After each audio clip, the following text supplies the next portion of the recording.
విషయాల్లో చాలా వరకు విజయం, శుభకార్య అనుకూలత, వివాహ, ఉపనయన, గృహప్రవేశ, అన్ని రకాలైనటువంటి యోగం. ఉద్యోగంలో మీరు కోరుకున్న చోట ట్రాన్స్ఫర్స్, ప్రమోషన్స్, ఇంక్రిమెంట్స్, మంచి అవార్డ్స్, రివార్డ్స్ అన్నీ కూడా పొందే ఒక అద్భుతమైనటువంటి సంవత్సరం విశ్వావసునామ సంవత్సరం. కన్యారాశి వారికి నక్కతోక తొక్కినట్టే ఈ సంవత్సరం అని కూడా చెప్పుకోవచ్చు. గురుగారు మీరు చెప్తున్నారు మాకు జరగట్లేదు అంటే, ఇది గోచార ప్రకారం చెప్పాను. మీ వ్యక్తిగత జాతకాన్ని దీంతో కంపేర్ చేసుకొని మాట్లాడకండి. అప్పుడు మీ వ్యక్తిగత జాతకాన్ని తెలుసుకుంటే సంపూర్ణంగా తెలుస్తుంది. మిగిలిన సమయాల్లో సప్తమ శని కావున స్వజన విరోధం, అన్నదమ్ములతో, అక్కచెల్లెలతో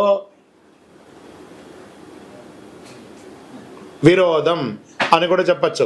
గృహ నిర్మాణ ప్రయత్నాలు ఫలిస్తుంది. సప్తమ శనిగా ఉన్న స్వజనం, దీంతో భోజనాల్లో, ఆహారంలో కలుషితం వచ్చే అవకాశాలు ఎక్కువ ఉన్నాయి.